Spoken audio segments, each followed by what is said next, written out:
তৃতীয় প্রজন্মের চুল্লিতে সর্বাধিক নিরাপত্তায় রূপপুর পরমাণু বিদ্যুৎ কেন্দ্র। দুর্ঘটনা হলেও নেই তেজস্ক্রিয়তা ছড়ানোর ঝুঁকি, সুরক্ষা নিশ্চিত করে 6 দশক উৎপাদনের লক্ষ্য। এখন আর ফুকুশিমা চার্নোবিলের মতো সেই উদ্বিগ্নতা নেই। সিভিয়ার কারণেও যদি দুর্ঘটনাপতিত না হয় সে ধরনের রিঅ্যাক্টর কিন্তু ওখানে নির্বাচন করা হয়েছে। সবকিছু বুঝে নেওয়ার পর মনে হয়েছে there is no possibility of any kind of accident ইনশাআল্লাহ। আর 3+ জেনারেশন একটা nuclear project, even there in accident, সেটার কিন্তু মেজারমেন্ট নেওয়া আছে। লোডশেডিং কমাতে সৌর ও বায়ু বিদ্যুৎকে গুরুত্ব দিচ্ছে সরকার। রাজধানীর সব ভবনে সোলার প্যানেল বসানোর পরিকল্পনা, জুনে নতুন নীতিমালা। সোলার পাওয়ার করে যদি আপনারা ব্যাটারিটা ইউজ করেন তাহলে হয়তো আমাদের এই যে পিক আওয়ারে আমরা এই বিদ্যুৎটা নিয়ে আমরা ব্লেন্ড করতে পারি। আশা করি যে এই মাসের মধ্যে আমরা একটা পলিসি তৈরি করতে পারবো। দেখছিলেন প্রধান শিরোনাম, দুপুরের সময়ের সঙ্গে আছি আমি আলিশা ইসলাম। এবার অন্যান্য শীর্ষ সংবাদ। সরকার গঠনের দুদিন আগে শুভেন্দুর পিএসকে হত্যায় থমথমে পশ্চিমবঙ্গ। তৃণমূলকে দুষছে বিজেপি, জড়িত সন্দেহে 3 জনকে জিজ্ঞাসাবাদ, সহিংসতায় গ্রেফতার কয়েকশো। সীমান্তে আবারও পুশিন আতঙ্ক, সতর্ক অবস্থানে বিজেপি। নাগরিকদের ঠেলে দিলে ভুগতে হবে ভারতকেও, উস্কানিমূলক বক্তব্য পরিহারের পরামর্শ বিশ্লেষকদের। আইন শৃঙ্খলার উন্নতি ও পুলিশ গতিশীল হওয়ায় সেনাবাহিনীকে মাঠ থেকে তুলে নেওয়ার সিদ্ধান্ত। পর্যায়ক্রমে সব সদস্যকে পাঠানো হবে ব্যারাকে, জানালেন স্বরাষ্ট্রমন্ত্রী। শাপলা চত্বর হত্যা মামলায় দীপুমণি, বাবু, রূপাকে 14 মে ট্রাইব্যুনালে হাজিরের নির্দেশ। আসামি হবেন ইন্টারনেট ও 2টি টেলিভিশন বন্ধে জড়িতরাও, জানালেন চিফ প্রসিকিউটর। এবং আবারও ভয়ঙ্কর রূপে হাম, রেকর্ড মৃত্যু ও আক্রান্ত বাড়াচ্ছে উদ্বেগ। র্যাশ থাকলেও হাসপাতালে ভর্তি না নেয়ার অভিযোগ, রোগ প্রতিরোধ ব্যবস্থা ভাঙায় বাড়ছে জটিলতা।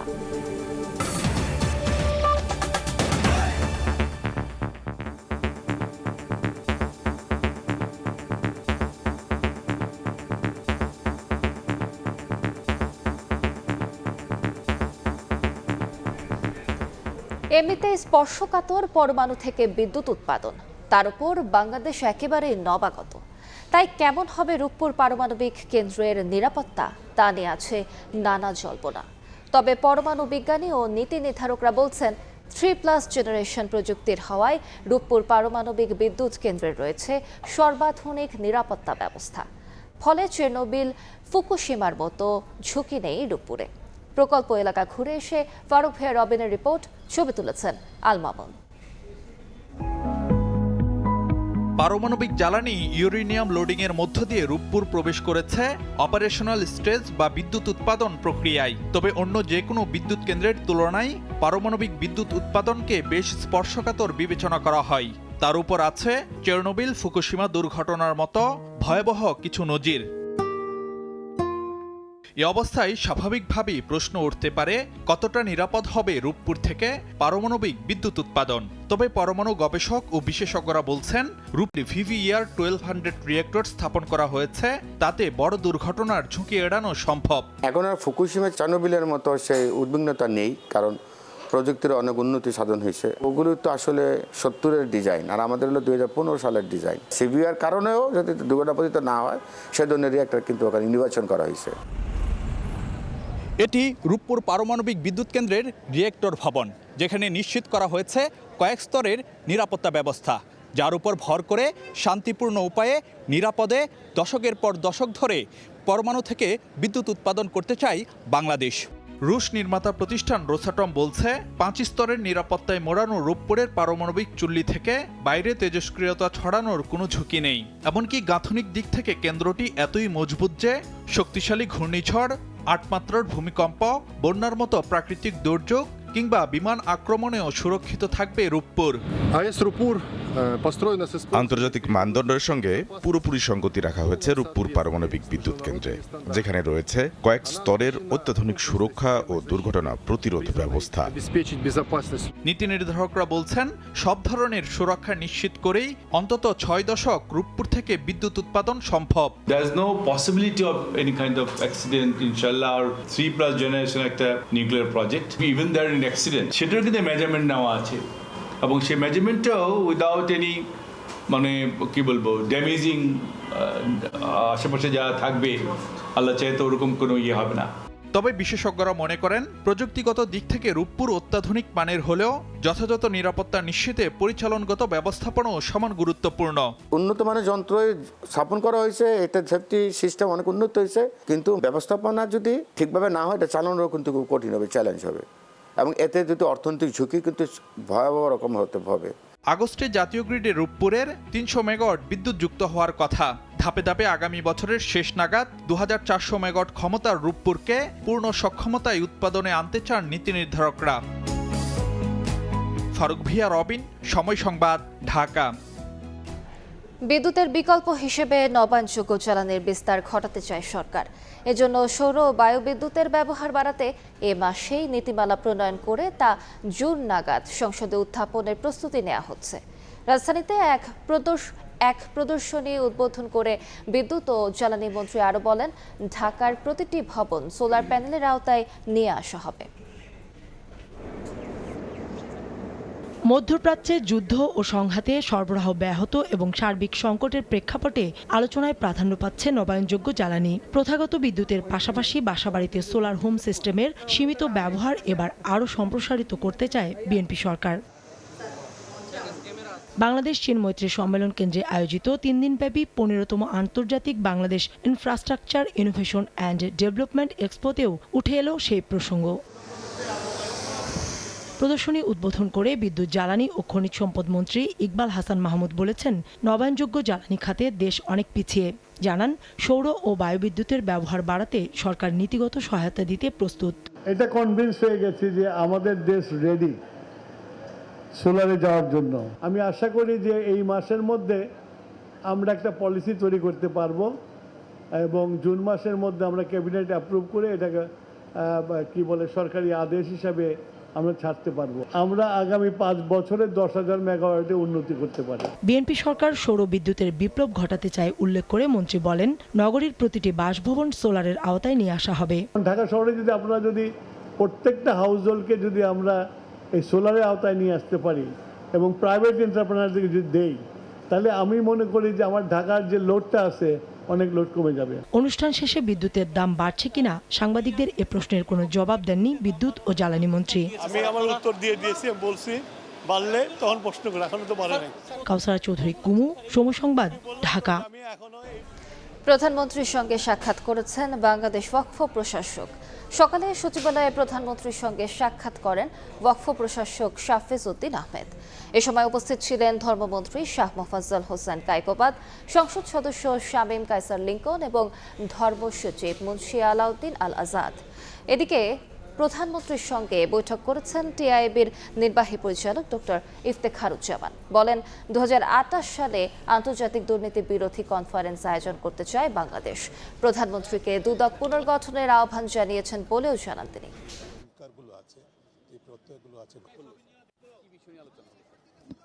বাংলাদেশের জন্য এটা একটা উপযুক্ত সময় যে 2028-এর যে কনফারেন্সটি হবে, আন্তর্জাতিক কনফারেন্স, আন্তর্জাতিক দুর্নীতি বিরোধী কনফারেন্স, সেটি বাংলাদেশে হোস্ট করা উচিত আমি মনে করি, আমি টিআইবি মনে করি। এবং এই প্রস্তাবটি নিয়ে আমি আজকে মাননীয় প্রধানমন্ত্রীর সাথে কথা বলেছি, তিনি এক বাক্যে আমার সাথে একমত হয়েছে। দক্ষ মানব সম্পদ গড়তে দেশের জিডিপির 5% শিক্ষা খাতে বিনিয়োগের পরিকল্পনা করা হচ্ছে বলে জানিয়েছেন শিক্ষামন্ত্রী। তিনি বলেছেন, অতীতে এই হার ছিল 1.7%-এর নিচে। এ সময় প্রধানমন্ত্রীর উপদেষ্টা মাহদি আমিন বলেন, বাংলা ও ইংরেজির পাশাপাশি আন্তর্জাতিক মানসম্পন্ন তৃতীয় ভাষা অন্তর্ভুক্তির বিষয়ে ভাবছে সরকার। সকালে ইউনিসেফ আয়োজিত এক সেমিনারে অংশ নেন সরকারের নীতি নির্ধারকরা। রাজধানীর একটি হোটেলে ইউনিসেফের আয়োজনে শিক্ষা খাত সংক্রান্ত সেমিনার। দেশের কিছু শ্রেণীকক্ষে পাঠদান শেষে বাড়তি 1 ঘন্টা দক্ষতা বৃদ্ধির প্রশিক্ষণের ফলাফল নিয়ে এই আলোচনায় ছিলেন প্রধানমন্ত্রীর উপদেষ্টা মাহদি আমিন। ডিজিটাল ও ক্রিয়াশীল ক্লাসরুম গড়ে তোলার দীর্ঘমেয়াদী পরিকল্পনা তুলে ধরে মাহদি আমিন বলেন, শিক্ষাক্রমে বাংলা ও ইংরেজির পাশাপাশি আন্তর্জাতিক মানসম্পন্ন তৃতীয় ভাষা অন্তর্ভুক্তির বিষয়ে ভাবছে সরকার। should be an integral form to bond communities. Technological intervention through curriculum change, through real world and practical more teaching methodology, I think that is far more achievable. এই আয়োজনে শিক্ষামন্ত্রী বলেন, দেশে জনশক্তির ঘাটতি ব্যাপক। পরিস্থিতির উত্তরণে শিক্ষা খাতে জিডিপির ৫% বিনিয়োগের পরিকল্পনা করা হচ্ছে বলেও জানান তিনি, যা অতীতে ছিল ১.৭% কম। Prime Minister said he could raise up the GDP investment in the education sector as much as 5. But UNESCO Commission suggested us to go up to 6. The previous government never crossed 1.70% from the GDP. But we are now ready to invest the money. শিক্ষার্থীদের মানসম্য শিক্ষা নিশ্চিতে প্রাথমিক পর্যায়ে শিক্ষকদের নিয়মিত প্রশিক্ষণ ও কর্মশালার আওতায় নিয়ে আসার তাগিদ দেন সেমিনারে অংশ নেয়া বিশিষ্টজনরা। শাবাব ওয়াসি, সময় সংবাদ, ঢাকা। আইনশৃঙ্খলার উন্নতি ও পুলিশ গতিশীল হওয়ায় সেনাবাহিনীকে মাঠ থেকে তুলে নেওয়ার সিদ্ধান্ত নেওয়া হয়েছে বলে জানিয়েছেন স্বরাষ্ট্রমন্ত্রী সালাউদ্দিন আহমদ। পর্যায়ক্রমে সব সদস্যকে ব্যারাকে পাঠানো হবে বলে জানান তিনি। দুপুরে সচিবালয়ে সিলেট ও সুনামগঞ্জ অঞ্চলের পাথর উত্তোলন সংক্রান্ত সভা শেষে মন্ত্রী সাংবাদিকদের এ কথা বলেন। অনির্দিষ্টকালের জন্য সেনাবাহিনীকে মাঠে আইনশৃঙ্খলা পরিস্থিতি নিয়ন্ত্রণের কাজে রাখতে পারবো না। নির্বাচিত সরকার, রাজনৈতিক সরকার দায়িত্ব গ্রহণ করেছে। আমরা পুলিশ বাহিনীকে একটা সুশৃঙ্খল অবস্থায় ফেরত নিয়ে আসতে পেরেছি বলে আমাদের এখন বিশ্বাস জন্মেছে, জনমনেও বিশ্বাস জন্মেছে। তো সেই অবস্থায় আমরা পর্যায়ক্রমে মাঠ থেকে সেনাবাহিনীকে প্রত্যাহার করার জন্য উদ্যোগ নিচ্ছি। সীমান্তে আবারও পুশিন আতঙ্ক। পশ্চিমবঙ্গে ক্ষমতার পালাবদল ও বিজেপি নেতাদের পুশিন করার হুমকিতে নতুন করে উদ্বেগ দেখা দিয়েছে। এমন বাস্তবতায় সীমান্তে আবারও পুশিন বাড়ার আশঙ্কা করছেন বিশ্লেষকরা। তাদের মতে অনুপ্রবেশ ঘটলে ভারতকেও ভুগতে হবে। উস্কানিমূলক বক্তব্য পরিহারের পরামর্শ তাদের। এদিকে অনুপ্রবেশ ঠেকাতে দেশের সীমান্তগুলোতে নজরদারি জোরদার করেছে বিজেপি। দিন মোহাম্মদ সাব্বিরের রিপোর্ট। সীমান্তে কাঁটাতার পেরিয়ে বাংলাদেশে ঢোকার চেষ্টা। বুধবার লালমনিরহাটের বুড়িমারিতে অনুপ্রবেশের সময় এক ভারতীয় নাগরিকের পথ রোধ করে ফিরিয়ে দেয় বিজেপি। অভিযোগ রয়েছে, এভাবেই বিভিন্ন সময় বিএসএফের চাপে বাংলাদেশ সীমান্তে ঠেলে দেয়া হয় ভারতীয় নাগরিকদের। হিসেব বলছে, শুধু গেল বছরের শেষ ৮ মাসেই পুশিনের সংখ্যা প্রায় ২৫০০। ভারতের পশ্চিমবঙ্গে বিধানসভা নির্বাচনে তৃণমূল কংগ্রেসকে বিপুল ব্যবধানে হারিয়ে মসনদে বসতে যাচ্ছে বিজেপি। ক্ষমতার পালাবদল ও বিজেপি নেতাদের পুশিন করার হুমকি ধামকিতে দেখা দিয়েছে নতুন উদ্বেগ। বিশ্লেষকরা বলছেন, পুশিন শুধু অবৈধ অনুপ্রবেশ নয়, এটি সীমান্ত নিরাপত্তা ও কূটনৈতিক সম্পর্কের জন্য বড় ধরনের সতর্কবার্তা। পুশিনের হুমকি দিয়ে ভারত তাদের কূটনীতি ও সার্বভৌমত্বের প্রতি অশ্রদ্ধা দেখাচ্ছে বলেও মনে করেন তারা। এটা তো কোনো ধরনের শিষ্টাচারের মধ্যে পড়ে না, কূটনীতির ধার ধারে না। এটা তো দুই দেশের পারস্পরিক সার্বভৌম সমতার সম্পর্কের প্রতি কোনো শ্রদ্ধাশীল আচরণ না।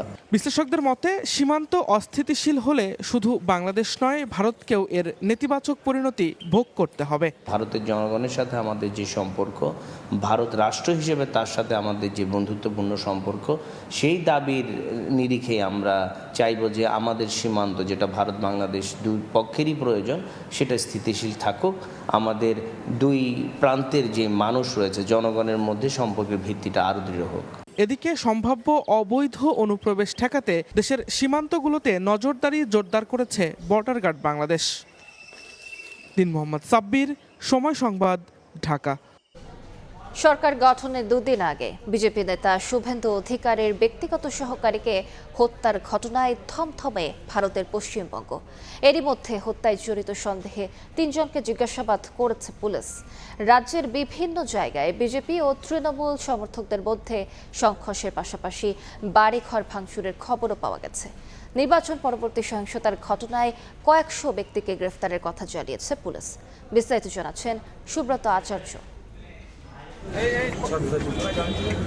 নির্বাচন পরবর্তী সহিংসতায় উত্তপ্ত ভারতের পশ্চিমবঙ্গ। বুধবার স্থানীয় সময় রাতে কলকাতা থেকে ফেরার পথে মধ্যমগ্রামের দোহারিয়ায় শুভেন্দু অধিকারীর ব্যক্তিগত সহকারীর গাড়ি লক্ষ্য করে গুলি করে দুর্বৃত্তরা। এতে ঘটনাস্থলেই নিহত হন চন্দ্রনাথ রথ, গুলিবিদ্ধ হন চালক বুদ্ধদেব বেরা।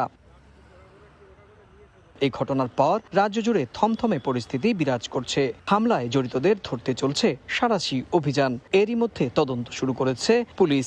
নিযুক্ত করা হয়েছে রাজ্য পুলিশের সিআইডি টিমকেও। হামলাকারীদের শনাক্তে সিসিটিভি ছবি বিশ্লেষণের পাশাপাশি বিভিন্ন আলামত সংগ্রহ করছে নিরাপত্তা বাহিনী। হামলায় জড়িত সন্দেহে এরই মধ্যে 3 জনকে জিজ্ঞাসাবাদ করা হচ্ছে। পূর্ব পরিকল্পিত ঠান্ডা মাথায় এই খুন সংগঠিত করা হয়েছে।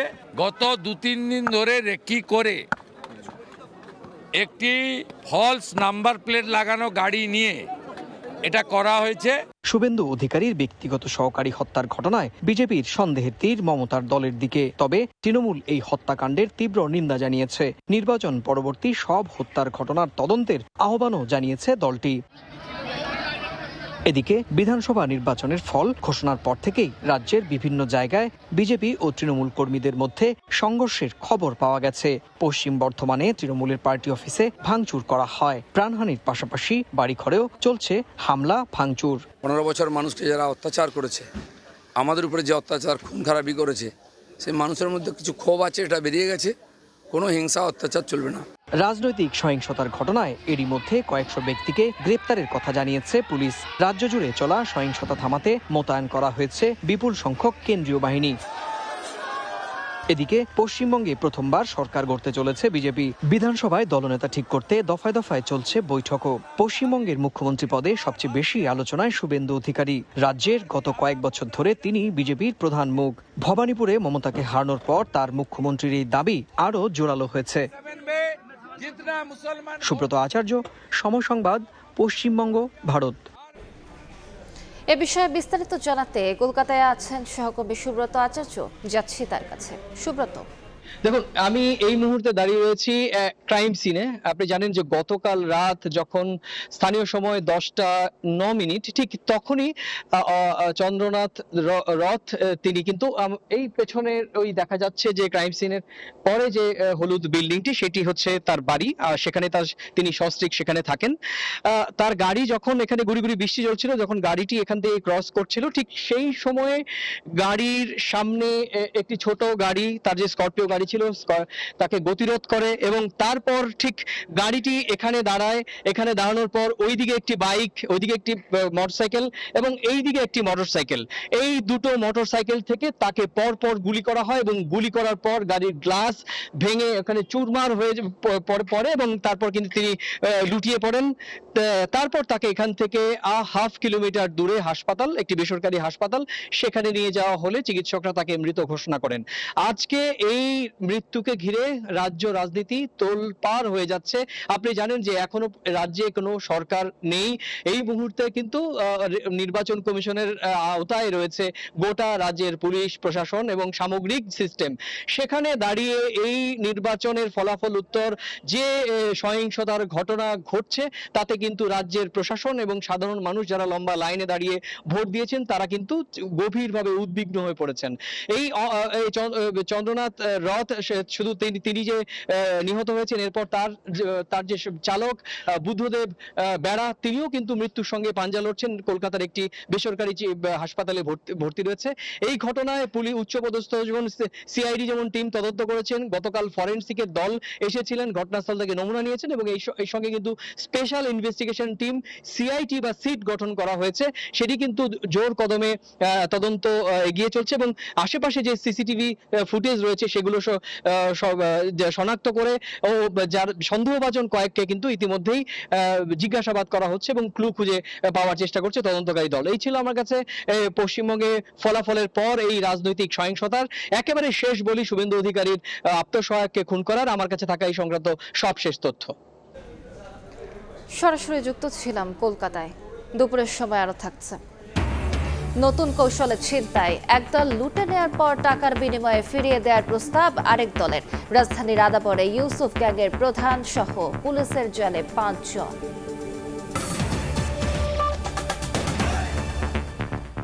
আবারও ভয়ঙ্কর রূপে হাম।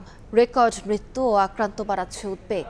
র্যাশ থাকলেও হাসপাতালে ভর্তি না নেওয়ার অভিযোগ অনেক অভিভাবকের। শয্যা সংকট নেই দাবি করে চিকিৎসক বলছেন, সংখ্যা বুঝেই নেওয়া হচ্ছে ভর্তি।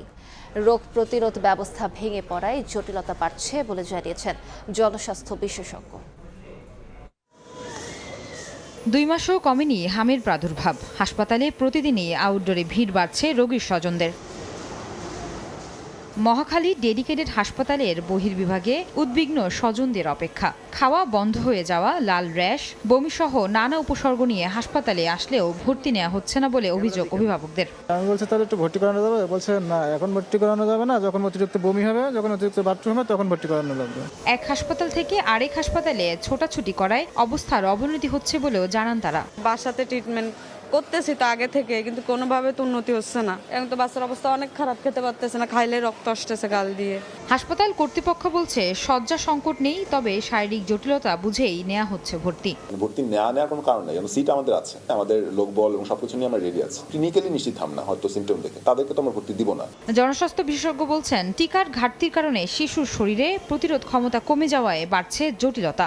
অন্তর্বর্তী সরকারের সময় টিকা দানের যে তারতম্যটা ঘটেছে, অভাবটা ঘটেছে, প্রধানত সেই টিকার অভাবের কারণে আমাদের দেশে হামের বিরুদ্ধে মানুষের শরীরে যে সম্মিলিত রোগ প্রতিরোধ ক্ষমতা বা হার্ড ইমিউনিটি ছিল সেটা ভেঙে চৌচির হয়ে গিয়েছে, এবং সেই সুযোগেই কিন্তু হামের এই মহামারীর প্রাদুর্ভাবটি ঘটেছে। শিশুদের নির্দিষ্ট সময়ে টিকাদানের বিষয়ে অভিভাবকদের সতর্ক থাকার পরামর্শ চিকিৎসকদের। আয়েশা সিদ্দিক, সামিয়া, সময় সংবাদ, ঢাকা। হামের প্রাদুর্ভাব ঠেকাতে খুলনা বিভাগে টিকাদান কর্মসূচি শুরু হলেও বড় বাধা স্বাস্থ্যকর্মী সংকট। বিভাগের 10 জেলায় 20,909টি পদের বিপরীতে শূন্য প্রায় 1%। এতে ব্যাহত হচ্ছে টিকা কার্যক্রম, বাড়ছে ঝুঁকি। আব্দুল হালিমের ছবিতে আব্দুল আল মামুন রুবেলের রিপোর্ট। সুভাষ চন্দ্র গায়েন খুলনার বটিয়াঘাটার 3 নম্বর ওয়ার্ডের স্বাস্থ্য সহকারী হিসেবে কর্মরত। তবে জনবল সংকটে সপ্তাহে 2 দিন 25 কিলোমিটার পথ পাড়ি দিয়ে একই উপজেলার জলমাই ইউনিয়নের 1 নম্বর ওয়ার্ডেও তাকে সেবা দিতে হচ্ছে। ডিউটি ছাড়াও আমাকে অতিরিক্ত এখান থেকে একটা নদী পার হয়ে 20 কিলো দূরে দায়িত্ব পালন করতে হয়। স্বাস্থ্য সহকারী পদ এখানে আজ বিগত প্রায় 12 থেকে 15 বছর নিয়োগ হয় না। হামের প্রাদুর্ভাব ঠেকাতে খুলনা বিভাগ জুড়ে ব্যাপক টিকাদান কর্মসূচির কারণে সুভাষ চন্দ্রের মতো সব স্বাস্থ্য সহকারীর কাঁধে এখন অনেক দায়িত্ব। তবে জেলায় 392টি স্বাস্থ্য সহকারীর পদের বিপরীতে কাজ করছেন মাত্র 150 জন। এতে স্বাস্থ্য সেবার চাকা চললেও গতি কম। একই চিত্র পুরো খুলনা বিভাগে। অন্যান্য পদেও জনবল সংকটের একই চিত্র। এতে একজন কর্মীকে একসঙ্গে টিকাদান, ইপিআই, পরিবার পরিকল্পনা, মা ও শিশু স্বাস্থ্য সেবা সহ 10 ধরনের দায়িত্ব পালন করতে হচ্ছে। 2015 সালের পর থেকে শুধু আশ্বস্তই করে যাচ্ছে, কিন্তু কোনো নিয়োগের ব্যবস্থা আজও পর্যন্ত করতে পারেনি। বিশেষজ্ঞরা বলছেন স্বল্প সময়ে বৃহৎ টিকাদান কর্মসূচি বাস্তবায়নে প্রয়োজন পর্যাপ্ত অভিজ্ঞ জনবল। সরকার যদি জনবল নিয়োগ না দেয় তাহলে কিভাবে এই শিশুদের শনাক্ত হবে, কিভাবে তারা টিকা পাবে? যদিও স্বাস্থ্য বিভাগের দাবি সংকট কাটাতে অভিজ্ঞ অবসরপ্রাপ্ত স্বাস্থ্যকর্মী ও সিনিয়র নার্সদের কাজে যুক্ত করা হচ্ছে। পুরো বিভাগে 10 জেলার ভিতরে 4টি জেলায় কিন্তু নিয়োগ কার্যক্রম সম্পন্ন হয়েছে, বাকিগুলি নিয়োগ প্রক্রিয়ার কার্যক্রমের বিভিন্ন পর্যায়ে আছে। খুলনা বিভাগে 15,97,821 শিশুকে হাম রুবেলা টিকার আওতায় আনার লক্ষ্য নির্ধারণ করা হয়েছে। আব্দুল্লাহ আল মামুন রুবেল, সময় সংবাদ, খুলনা। কখনো রোদ, কখনো বৃষ্টি। হাওড়াঞ্চলে কৃষকদের দুর্ভোগ কমছেই না। ধান কাটা, মাড়াই ও শুকাতে চরম ভোগান্তিতে পড়েছেন চাষি। বাধ্য হয়ে কম দামে ভেজা ধান বিক্রি করছেন অনেকে। বৃষ্টির কারণে মৌলভীবাজারে হাওর কাওয়াদিঘি, হাইল হাওর ও হাকালুকির পানি বৃদ্ধি অব্যাহত আছে। এতে কৃষকরা তলিয়ে থাকা ধান কাটতে গিয়ে পড়ছেন বিড়ম্বনায়। জেলায় 3.5 হেক্টর জমির বোরো ধান নষ্ট হয়ে 27,000 কৃষক ক্ষতিগ্রস্ত হয়েছে বলে জানিয়েছে কৃষি বিভাগ। আজকে রাত্রে মেঘে ধান একবারে পুরা বুড়াইয়াও দোকাইয়া পানির মাঝে গাজা বুঝি ধান হাটরাম, এ ধান হাটিয়া নিয়ে যে খাইবে কোনো আশা নাই। খুব আশা আছিল যে আমরা ধানগুলো হাটিয়া নিতাম পারবো, কিন্তু গতকালকে রাত্রে তো না যে বৃষ্টি নামছে, এই বৃষ্টির কারণে ধানগুলো তলিয়া যাইতেছে। সুনামগঞ্জে কখনো রোদ কখনো বৃষ্টির কারণে ধান শুকাতে বিড়ম্বনায় কৃষক। এখনো শত শত মন ধান পড়ে আছে। এ জেলায় সরকারি হিসাবে 20,160 হেক্টর জমির ধান জলাবদ্ধতা, শিলাবৃষ্টি সহ নানা প্রাকৃতিক দুর্যোগে ক্ষতিগ্রস্ত হয়েছে। সবচেয়ে বেশি ক্ষতিগ্রস্ত হয়েছে ধর্মপাশা, মধ্যনগর ও তাহিরপুর উপজেলার কৃষক। আনার পরে তোমার দেখা যায় জলাবৃষ্টির লাগে আমরা ধানও শুকাইতে পারছি না। একদিন আগে ধান ফলানো হয়েছে, ধান তোলা গেছে না, সব ধান খারাপ রয়েছে। কিশোরগঞ্জের টানা বৃষ্টি আর ঢলের পানির কারণে ধান শুকাতে পারছেন না কৃষকরা। বাধ্য হয়ে কম দামে ভেজা ধান বিক্রি করছেন তারা। কৃষি বিভাগের হিসাবে জেলায় 13,600 হেক্টর জমি ক্ষতিগ্রস্ত হয়েছে। এতে প্রায় 50,000 কৃষক আর্থিক ক্ষতির মুখে পড়েছে। 80,000 টাকার উপরে গেছে খরচ। এমন মনে করেন খুব বড় জল ফাইলে আর দে ফালাই চড়াই লইব। বিজা ধান বলে না লই তারে না, ব্যাপারে 600 650 বেড়ে না কোর্স হয়েছে 700 800। এদিকে নেত্রকোনার আটপাড়া উপজেলার বাগরাত ধলিপুরি হাওরে পানিতে তলিয়ে থাকা ধান কাটছেন কৃষকরা। রিমো সিদ্দিক, সময় সংবাদ। শাপলা চত্বর হত্যাকাণ্ডের মামলায় সাবেক মন্ত্রী ডক্টর দীপু মনি, সাংবাদিক মোজাম্মেল বাবু এবং ফারজানা হক রূপাকে আগামী 14 মে হাজির করার নির্দেশ দিয়েছেন আন্তর্জাতিক অপরাধ ট্রাইব্যুনাল। প্রসিকিউশনের অভিযোগ, ওই সময় পরিকল্পিতভাবে সত্য আড়াল ও ঘটনা ভিন্ন খাতে নেওয়ার চেষ্টা করেন তারা।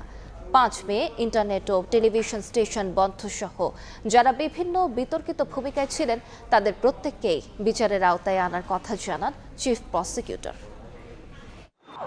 2013 সালের 5 মে রাতে হেফাজতের সমাবেশে নির্বিচারে হত্যাযজ্ঞ চালানো হয়। ওই ঘটনায় তাণ্ডব চালানোর অভিযোগে উল্টো বিচারের মুখোমুখি হতে হয় হেফাজত কর্মীদের। আওয়ামী লীগ সরকার পতনের পর হেফাজতের সমাবেশে মৃত্যুর ঘটনার তদন্ত শুরু হয়। ওই সময় 71 টিভিতে মিথ্যা বয়ান তৈরির অভিযোগে মোজাম্মেল বাবু, ফারজানা রূপা ও দীপুমণিকে ট্রাইব্যুনালে হাজির করতে আন্তর্জাতিক অপরাধ ট্রাইব্যুনাল 1-এ আবেদন করেন প্রসিকিউশন। আগামী 14 মে তাদের আদালতে হাজির করার নির্দেশ দেওয়া হয়। তৎকালীন 71 টেলিভিশন এবং মোজাম্মেল বাবু, ফারজানা রূপা, তাদের যে একটা ভূমিকা ছিল এই হেফাজত ইসলামের এই ঘটনাটাকে আপনার ভিন্ন খাতে প্রবাহিত করবার জন্য যে একটা প্রচেষ্টা ছিল, তাতে করে আমাদের কাছে মনে হয়েছে যে এইটাও একটা সিস্টেমেটিক ক্রাইমের মধ্যেই ছিল। হেফাজত কর্মীদের ওপর হত্যাযজ্ঞের দিন ইন্টারনেট ও বিদ্যুৎ সরবরাহ বন্ধ করে দেওয়া হয়েছিল। শুধু তাই নয়, বন্ধ করে দেওয়া হয় 2টি বেসরকারি টিভি চ্যানেলও। চিফ প্রসিকিউটর জানান, এসব ঘটনায় সম্পৃক্ত সবাই আসামি হবেন। ইট ওয়াজ এ জয়েন্ট এন্টারপ্রাইজ। তারা সকলে সম্মিলিতভাবেই এই হেফাজতকে এরকম করে ম্যাসাকার করবার জন্য তাদের একটা পূর্ব পরিকল্পনা ছিল। এর আগে বৃহস্পতিবার সকালে আন্তর্জাতিক অপরাধ ট্রাইব্যুনালের প্রধান কৌশলীর সঙ্গে দেখা করেন হেফাজতে ইসলামের নেতারা। তাদের দাবি, 5 মে বহু মানুষ নিহত হয়েছে। একাধিক আরো এই বেওয়ারিশ লাশ যাদের শুধু নাম আছে কিন্তু কোনো ঠিকানা নাই, এই ঠিকানাগুলো সংগ্রহ করে এবং আমরা চূড়ান্ত পর্যায়ে যেন তালিকা হয়, এজন্য আমরা সহযোগিতা করছি। চিফ প্রসিকিউটর বলেছেন, 7 জুনের আগে এই মামলা তদন্ত প্রতিবেদন দেওয়া হবে। মাসুদুর রহমান, সময় সংবাদ, ঢাকা। রাজধানীর আদাবরে নতুন কৌশল নিয়েছে ছিনতাইকারীরা। 2টি গ্রুপে ভাগ হয়ে ছিনতাই করছে তারা। ছিনতাই করে এক গ্রুপ, পরে টাকার বিনিময়ে মালামাল ফিরিয়ে দেওয়ার প্রস্তাব দেয় অন্য গ্রুপ। সম্প্রতি মোবাইল ফোন ছিনতাইয়ে জড়িত ইউসুফ গ্রুপের প্রধান সহ 5 জনকে গ্রেফতার করেছে পুলিশ। মাসুদুর রহমানের রিপোর্ট। 3রা মে দুপুর 1:47 অটোরিকশায় করে পালিয়ে যাচ্ছে 3 জন। সিসি ক্যামেরায় ধরা পড়া এ দৃশ্য রাজধানীর আদাবরের মনসুরাবাদ এলাকার। এর 17 মিনিট আগে দুপুরের খাবার খেতে বাসায় যাচ্ছিলেন ফুচকা দোকানে। পথে অস্ত্র ঠেকিয়ে তাকে পরিত্যক্ত টিনশেড ঘরে নিয়ে যায় 3 ছিনতাইকারী। মাথায় আঘাত করে সঙ্গে থাকা মোবাইল ও নগদ টাকা ছিনিয়ে নিয়ে পালিয়ে যায় তারা। কিস্তি দিলাম, মা কিনা দিছে, অনেক কষ্টের বোন, তারপরে কান্নাকাটি করলাম। এখানেই শেষ নয়, কিছুক্ষণ পর ওই দোকানের কাছে টাকার বিনিময়ে ফোন ফিরিয়ে দেওয়ার প্রস্তাব দেন 2 জন। ফোন নাম্বার দিছে বলতে এরকমই বোঝাইতেছে যে ওরা টাকা পয়সা নিব, তারপরে মোবাইল ফেরত দিব। ছিনতাইয়ের শিকার হয়েছেন একই এলাকার হোটেল কর্মচারীও। 27 এপ্রিল ভোরে তার ফোন ছিনিয়ে নেওয়ার পর টাকার বিনিময়ে ফেরত দেওয়ার প্রস্তাব দেওয়া হয়। টাকা প্রথম 300 টাকা দিছে, পরের সেট যদি ক্যাম্পে পায় 2-3 হাজার টাকা লাগবে। সময় সংবাদ দেখে ছুটে আসেন ছিনতাইয়ের শিকার আরো কয়েকজন। জানান, এলাকার সব গলিতেই ওত পেতে থাকে ছিনতাইকারীরা। প্রতিদিনই শিকার হচ্ছেন কেউ না কেউ। প্রমাণ ঢাকতে ঘটনাস্থলের আশপাশের সিসি ক্যামেরাও নষ্ট করে ফেলে অপরাধীরা। এই জায়গাটা এত ভয়ঙ্কর হয়েছে, যে কি বলবো, এখানে মানুষ যাইতে অনেক ভয় পাচ্ছে এখন।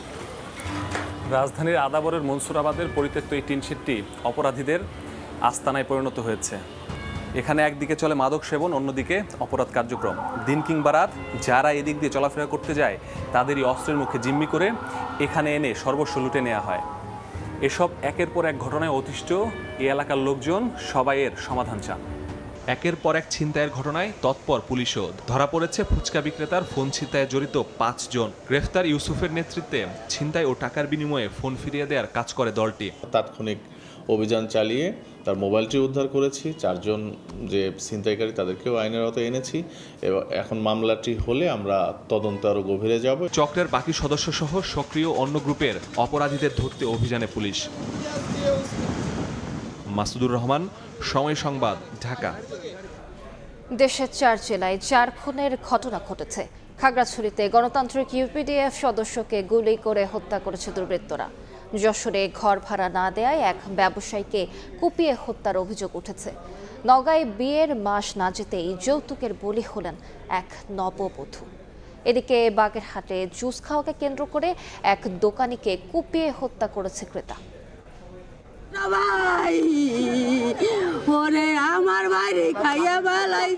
বাগেরহাটে জুস খাওয়াকে কেন্দ্র করে এক দোকানিকে কুপিয়ে হত্যা করেছে ক্রেতা।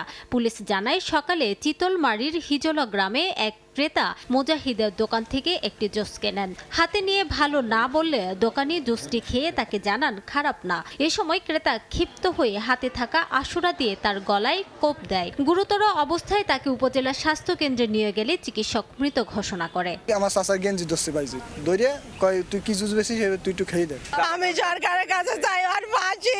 ইতিমধ্যে আসামি গ্রেপ্তার হয়েছে, পরবর্তী আইনগত ব্যবস্থা সবকিছু প্রক্রিয়াধীন আছে। খাগড়াছড়িতে গণতান্ত্রিক ইউপিডিএফ সদস্যকে গুলি করে হত্যা করেছে দুর্বৃত্তরা। বৃহস্পতিবার ভোরে পানছড়ি উপজেলায় এই ঘটনা ঘটে। স্থানীয়রা জানান ভোরে ইমন হোসেনকে তার ঘরের সামনে দুর্বৃত্তরা গুলি করে পালিয়ে যায়। এতে ঘটনাস্থলেই তার মৃত্যু হয়।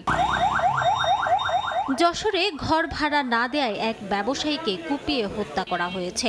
বুধবার রাতে অভয়নগর উপজেলার নোয়াপাড়ায় নিজ বাড়ির সামনে হামলার শিকার হয়ে মৃত্যু হয় তার। মারিছে সে একজন সন্ত্রাসী এবং সে একজন দুষ্কৃত লোক, এই জন্য সে ঘর ভাড়া দিতে রাজি হয়নি। মেয়েকে দ্রুত গ্রেপ্তারের জন্য একাধিক টিম মাঠে কাজ করতেছে এবং এই সংক্রান্তে আমাদের পরবর্তী আইনগত ব্যবস্থা করতে দেন। এদিকে নওগাঁয় বিয়ের মাস না যেতে যৌতুকের বলি হলেন ফাল্গুনী নামের এক নববধূ। স্বজনদের অভিযোগ, যৌতুকের টাকা দেওয়ার পরও অতিরিক্ত টাকা চেয়ে না পেয়ে ফাল্গুনীকে শ্বাসরোধ করে হত্যা করে তার স্বামী ও শ্বশুরবাড়ির লোকজন। হত্যার ঘটনায় স্বামী ও শ্বশুরকে আটক করেছে পুলিশ। হত্যাকাণ্ড ধামাচাপা দিতে ফাল্গুনীকে জিনে ধরেছে বলে অপপ্রচার চালায় তার শ্বশুরবাড়ির লোকজন। রিমু সিদ্দিক, সময় সংবাদ। দুপুরের সময় আরো থাকছে। যুক্তরাষ্ট্রে হত্যার শিকার বৃষ্টির জানাজা, অশ্রুসিক্ত ভালোবাসায় সহপাঠীদের শেষ বিদায়, সুষ্ঠু বিচার দাবি। শনিবার মরদেহ পৌঁছবে ঢাকায়।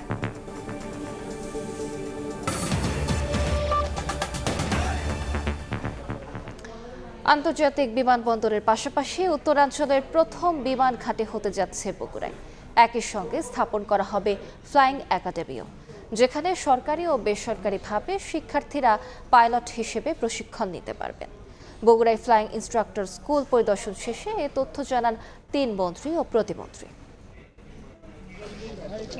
দীর্ঘ প্রতীক্ষা শেষ হতে চলেছে বগুড়া সহ পুরো উত্তরাঞ্চলবাসীর। দেশের উত্তরের জনপদে যোগাযোগ, অর্থনীতি ও সম্ভাবনা নতুন দিগন্ত উন্মোচনে বগুড়ায় গড়ে তোলা হবে বিশ্বমানের বিমানবন্দর।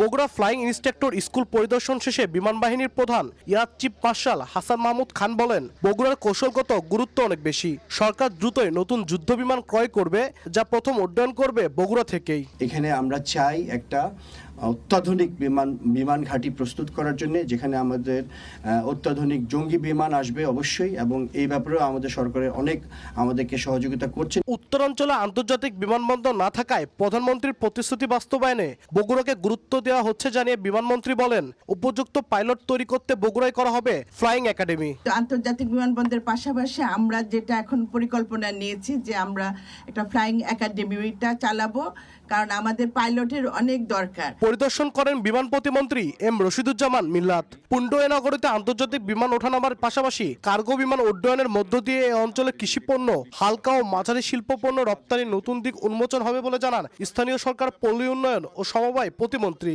কৃষিপণ্য সহ আমাদের বগুড়া যে লাইটিং ইঞ্জিনিয়ারিং আছে এবং ভারী শিল্প আছে, এই সমস্ত শিল্প যেগুলো মায়ানমার সহ মালয়েশিয়া, দুবাই বিভিন্ন জায়গায় রপ্তানি হচ্ছে, সেগুলো সরাসরি এই বিমানবন্দর থেকে আপনার কার্গো ফ্যাসিলিটির মাধ্যমে, কার্গো বিমানের মাধ্যমে আমরা রপ্তানি করতে পারবো। বগুড়া বিমানবন্দর চালু হলে বদলে যাবে যোগাযোগ ব্যবস্থা, বাড়বে বিনিয়োগ, তৈরি হবে কর্মসংস্থান, আর দেশের অর্থনৈতিক মানচিত্রে আরো গুরুত্বপূর্ণ হয়ে উঠবে বগুড়া, এমনটাই বলছেন বিশ্লেষকরা। আব্দুল আউয়াল, সময় সংবাদ, বগুড়া।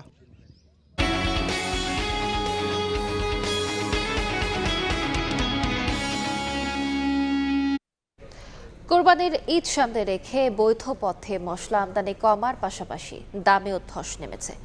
গত অর্থবছরের তুলনায় চট্টগ্রাম বন্দর দিয়ে মশলা আমদানি 25% কমেছে। সপ্তাহ ব্যবধানে পাইকারি পর্যায়ে মশলার দাম কেজিতে কমেছে 200 টাকা পর্যন্ত।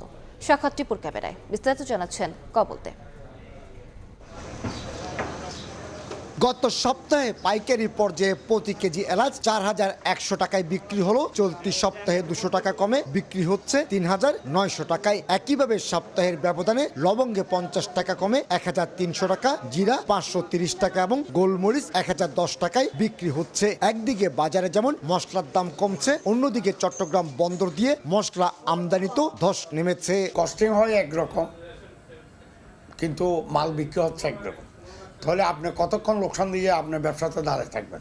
জিরা, লবঙ্গ, এলাচ এবং জায়ফলের মতো মশলার আমদানি তুলনামূলক 25% কমলো। বেড়েছে দারুচিনি, গোলমরিচ, জয়ত্রীর আমদানির যে ধারাবাহিকতা রয়েছে তাতে অভ্যন্তরীণ বাজারে কোনো সংকট দেখা দিবে না, কারণ চিটাগং কাস্টম হাউস ছাড়াও অন্যান্য বন্দর দিয়ে যথেষ্ট পরিমাণে আমদানি হচ্ছে।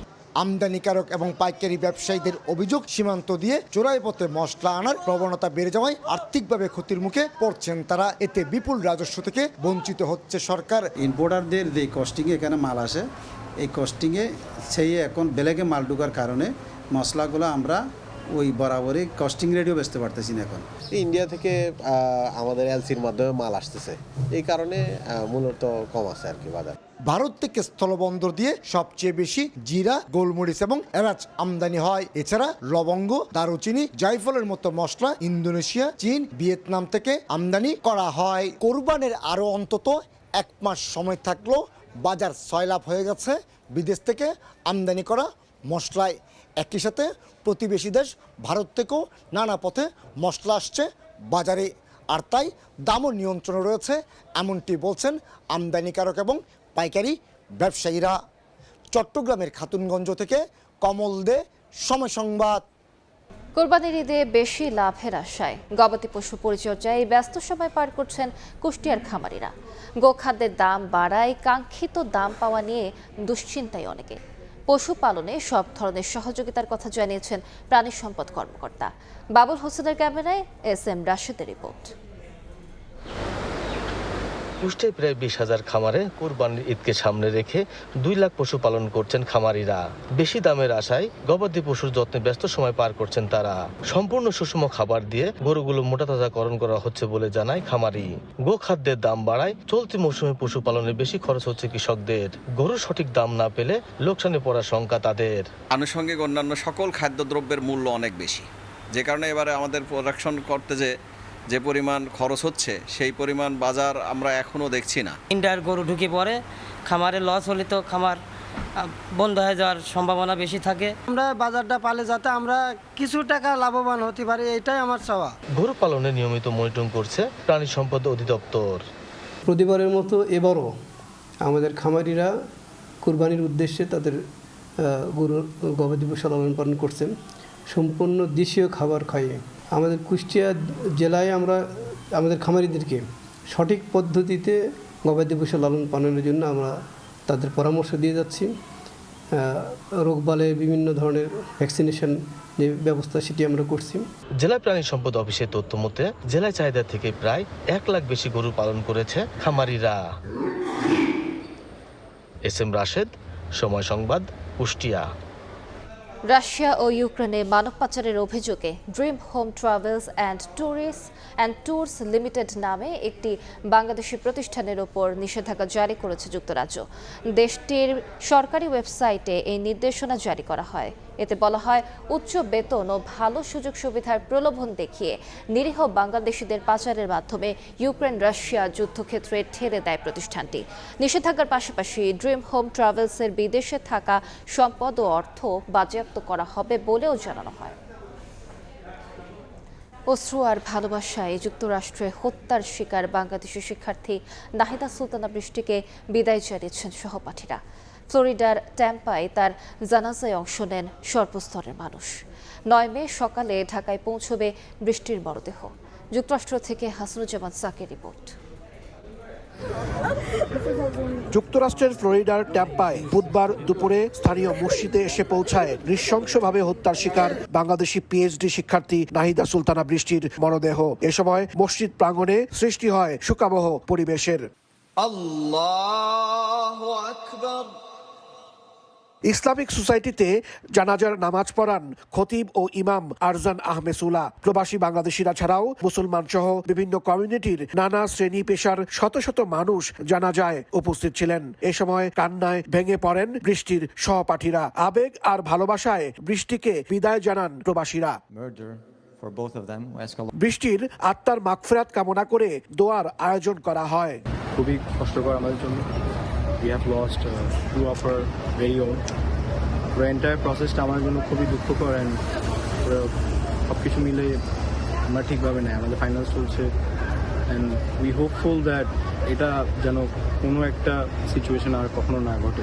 ওয়াশিংটনে বাংলাদেশ দূতাবাস জানিয়েছে বৃহস্পতিবার স্থানীয় সময়ে রাত 8:50 অরল্যান্ডো আন্তর্জাতিক বিমানবন্দর থেকে এমিরেটস এয়ারলাইন্সের একটি ফ্লাইটে রওনা হয়ে মরদেহ ঢাকায় পৌঁছাবে 9 মে শনিবার সকাল 8:40। গেল 16 মে যুক্তরাষ্ট্রের ট্যাম্পায় নিখোঁজ হওয়ার কয়েকদিন পর ইউনিভার্সিটি অফ সাউথ ফ্লোরিডার বাংলাদেশি 2 পিএইচডি শিক্ষার্থী জামিল ও বৃষ্টির মরদেহ উদ্ধার করে পুলিশ। তদন্তকারী সংস্থা জানায়, জামিলের রুমমেট হিশাম আবু গেরোয়ে তাদের হত্যা করেছে। গ্রেফতারের পর আদালত অভিযুক্ত হিশামকে কারাগারে পাঠিয়েছেন। হাসানুজ্জামান সাকি, সময় সংবাদ, যুক্তরাষ্ট্র। ইরান যুদ্ধ স্থায়ীভাবে বন্ধে সমঝোতা স্মারক স্বাক্ষরের দ্বারপ্রান্তে তেহরান, ওয়াশিংটন। বিভিন্ন আন্তর্জাতিক গণমাধ্যম বলছে এটি সইয়ের মাধ্যমে যুদ্ধ বন্ধ এবং হরমুজ প্রণালী চালু হবে। এরপর একটি চুক্তির জন্য আলোচনা টেবিলে বসবেন 2 দেশের প্রতিনিধিরা। মার্কিন প্রেসিডেন্টও জানিয়েছেন, ইরানের সঙ্গে একটি বড় চুক্তির সম্ভাবনা তৈরি হয়েছে। তবে কূটনৈতিক এই তৎপরতার মাঝেই ওমান উপসাগরে ইরানি পতাকাবাহী একটি জাহাজে গোলাবর্ষণ করেছে মার্কিন নৌবাহিনী। ইরান যুদ্ধ স্থায়ীভাবে বন্ধে কূটনৈতিক আলোচনার ডামাডোলের মধ্যেই নতুন করে উত্তেজনার সৃষ্টি হয়েছে। মার্কিন সেন্ট্রাল কমান্ড জানিয়েছে, ওমান উপসাগরে একটি ইরানি পতাকাবাহী তেলবাহী জাহাজ অবরোধ অমান্য করার চেষ্টা করলে তাতে হামলা চালানো হয়। মার্কিন যুদ্ধবিমান থেকে কামানের গোলা ছুড়ে ওই জাহাজের রাডার ব্যবস্থা অকেজো করার দাবি করা হয়েছে। মধ্যপ্রাচ্যের গুরুত্বপূর্ণ জলপথ হরমুজ প্রণালী দিয়ে বাণিজ্যিক জাহাজ চলাচলে তেহরানের কিছুটা নমনীয় হওয়ার আভাস মিলেছে। ইরানের বন্দর ও সমুদ্র বিষয়ক সংস্থা জানিয়েছে, তারা হরমুজ প্রণালীতে বাণিজ্যিক জাহাজগুলোকে কারিগরি ও চিকিৎসা সেবা দিতে পুরোপুরি প্রস্তুত। এর আগে মার্কিন প্রেসিডেন্ট ডোনাল্ড ট্রাম্প এই অঞ্চলে চলমান সামরিক অভিযান প্রজেক্ট ফ্রিডম সাময়িকভাবে স্থগিত করার ঘোষণা দেন।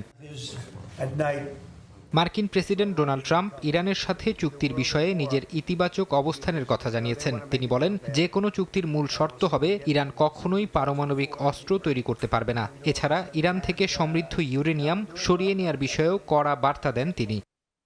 এদিকে দীর্ঘ কথা চালাচালির পর ইরান ও যুক্তরাষ্ট্র একটি চূড়ান্ত শান্তি চুক্তির খুব কাছাকাছি পৌঁছেছে বলে দাবি বিভিন্ন আন্তর্জাতিক গণমাধ্যমের। তাদের তথ্য অনুযায়ী যুদ্ধ বন্ধে একটি বিশেষ সমঝোতা স্মারক স্বাক্ষরের প্রস্তুতি চলছে। পাকিস্তান এই শান্তি প্রক্রিয়ায় প্রধান মধ্যস্থতাকারী হিসেবে কাজ করছে। ইরান সরকার এখনও মার্কিন প্রস্তাবটি পর্যালোচনা করছে এবং শিগগিরই পাকিস্তানের মাধ্যমে তাদের চূড়ান্ত জবাব পাঠাবে বলে জানিয়েছে। এই চুক্তিতে ইরানের পারমাণবিক কর্মসূচি স্থগিত এবং মার্কিন নিষেধাজ্ঞা প্রত্যাহারের মতো বিষয়গুলো গুরুত্ব পাচ্ছে।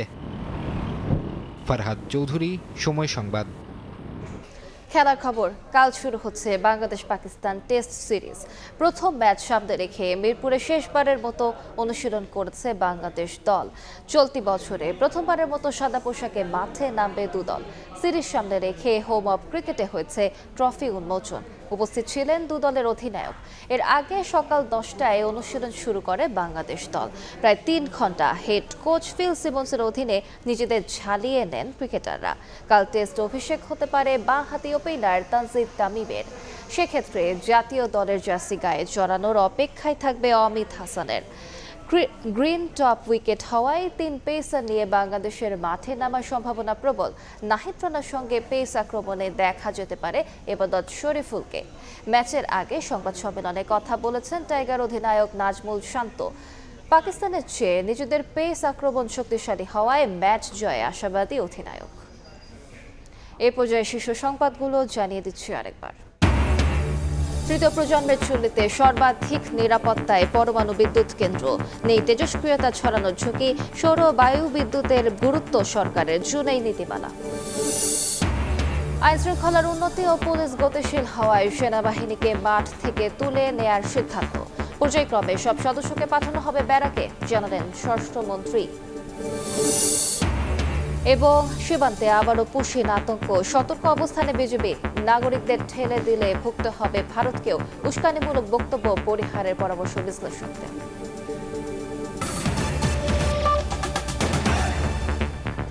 এই ছিল দুপুরের সময়। এরপর বিভাগীয় সময় নিয়ে সঙ্গে থাকবেন আমিরুল ইসলাম আরিফ। ধন্যবাদ আলিশা। বিভাগীয় সময় নিয়ে আসছে কিছুক্ষণ পর, সঙ্গে থাকুন সময়।